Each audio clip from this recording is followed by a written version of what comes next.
Executives keep calling this information technology adoption. That is too polite. This is positioning. The strongest players are not just building tools. They are building leverage. They are building dependency. They are building the next control layer of the global economy. And if your company does not understand the game, then your company may already be on the board as someone else's piece. That is the warning. AI does not need to own your enterprise. It only needs to sit inside the systems your enterprise cannot operate without. Here is the power rule. Whoever controls the stack controls the terms. Whoever controls the model controls access. Whoever controls compute controls speed. Whoever controls cloud controls integration. Whoever controls data centers controls capacity. Whoever controls pricing controls margin. Whoever controls the workflow controls behavior. And whoever controls behavior controls the market. This is not theory. This is how economic power works. Control the layer others depend on, and you do not need to own everything. You just need to become unavoidable. AI capture does not arrive with an announcement. It arrives as convenience, a better assistant, a faster summary, a smarter search box, a cheaper support workflow, a predictive pricing tool, an automated contract review, an AI recruiter, an AI sales engine, an AI cyber analyst, an AI finance model. Every feature looks harmless. Every workflow looks efficient. Every contract looks routine. Then one day, the enterprise realizes the intelligence running through the company is rented. The rules are external. The prices are external. The model changes are external. The dependency is internal. That is how capture happens. Quietly, professionally, legally. Now ask the uncomfortable question. What if the intentions are not noble? What if the real objective is not to help your company become smarter? What if the objective is to make your company dependent? First, they give you productivity. Then they give you integration. Then they give you agents. Then they give you automation. Then your workflows depend on them. Then your data sits with them. Then your teams build around them. Then switching becomes painful. Then pricing changes. That is the play. Not because anyone has to be evil, because the incentive is obvious. Dependency becomes pricing power. Pricing power becomes margin. Margin becomes market dominance. And market dominance becomes control.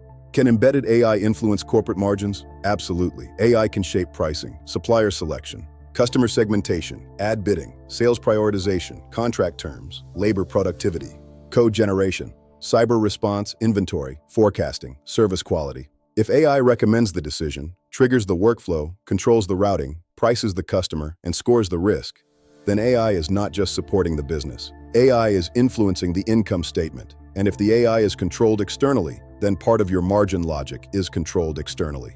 That should make every CFO, CEO, and board member uncomfortable. If it does not, they are not paying attention.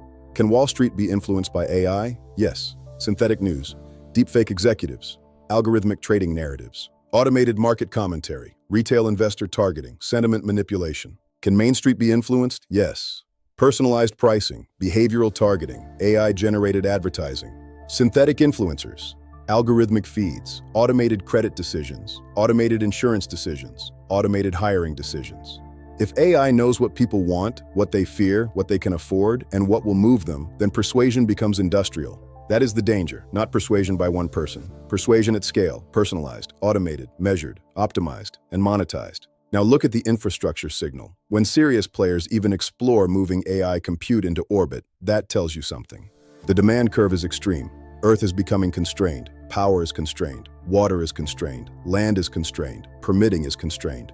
Communities are pushing back. So what does the machine do? It looks for the next battlefield. If the ground becomes too expensive, too political, or too limited, the race looks upward. Space-based AI infrastructure may not be ready at scale. But the ambition itself is the warning. The appetite for compute is no longer normal. Here are the 5 conditions required for AI economic capture. 1. AI becomes the default inside enterprise software. 2. Infrastructure remains concentrated in the hands of a few powerful players. 3. Pricing becomes usage-based, complex, and hard to forecast. 4. AI agents gain permission to act, not just advise.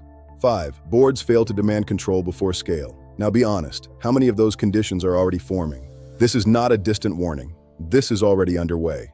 The trap is not sprung when AI becomes powerful. The trap is sprung when AI becomes normal.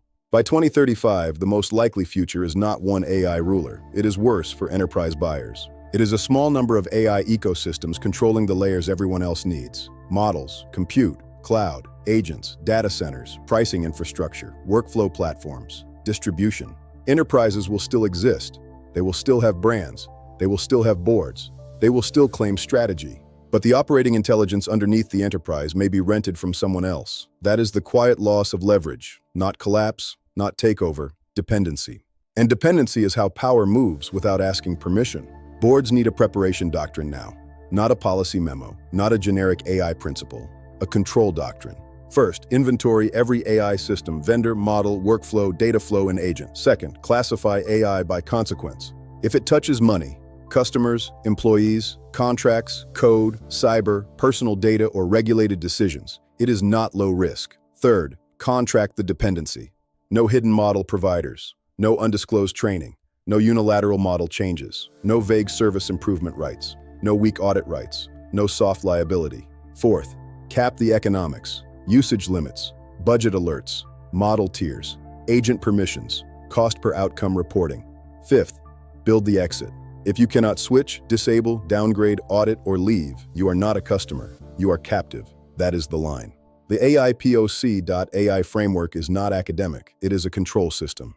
Red, identify exposure before it becomes dependency. Find AI inside vendors, contracts, workflows, pricing, customer interactions, information technology, finance, legal, procurement, cyber, and consumer channels. Yellow, prove before scale, prove value, prove cost, prove ownership, prove data protection, prove auditability, prove vendor accountability, prove the fallback. Green, govern before capture.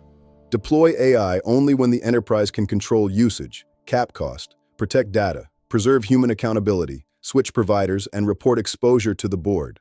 That is readiness. Anything less is surrender with better branding. Here's the final warning. AI will reshape the economy. That is not the question. The question is who controls the reshaping. If AI is governed, it can create productivity. If AI is not governed, it becomes a dependency machine. It learns the user, prices the user, persuades the user, scores the worker, replaces the task, charges the enterprise, stresses the grid, concentrates power, and rewards whoever controls the stack. By 2035, every board will face the same question. Did we control AI before it controlled our economics? Or did we politely adopt our way into dependency? Executives need to stop admiring the technology and start studying the power structure behind it. Inventory it, classify it, contract it, cap it, audit it, govern it, exit if needed. Because the future does not belong to those who adopt fastest. It belongs to those who control what others depend on. Control it, or be controlled by it.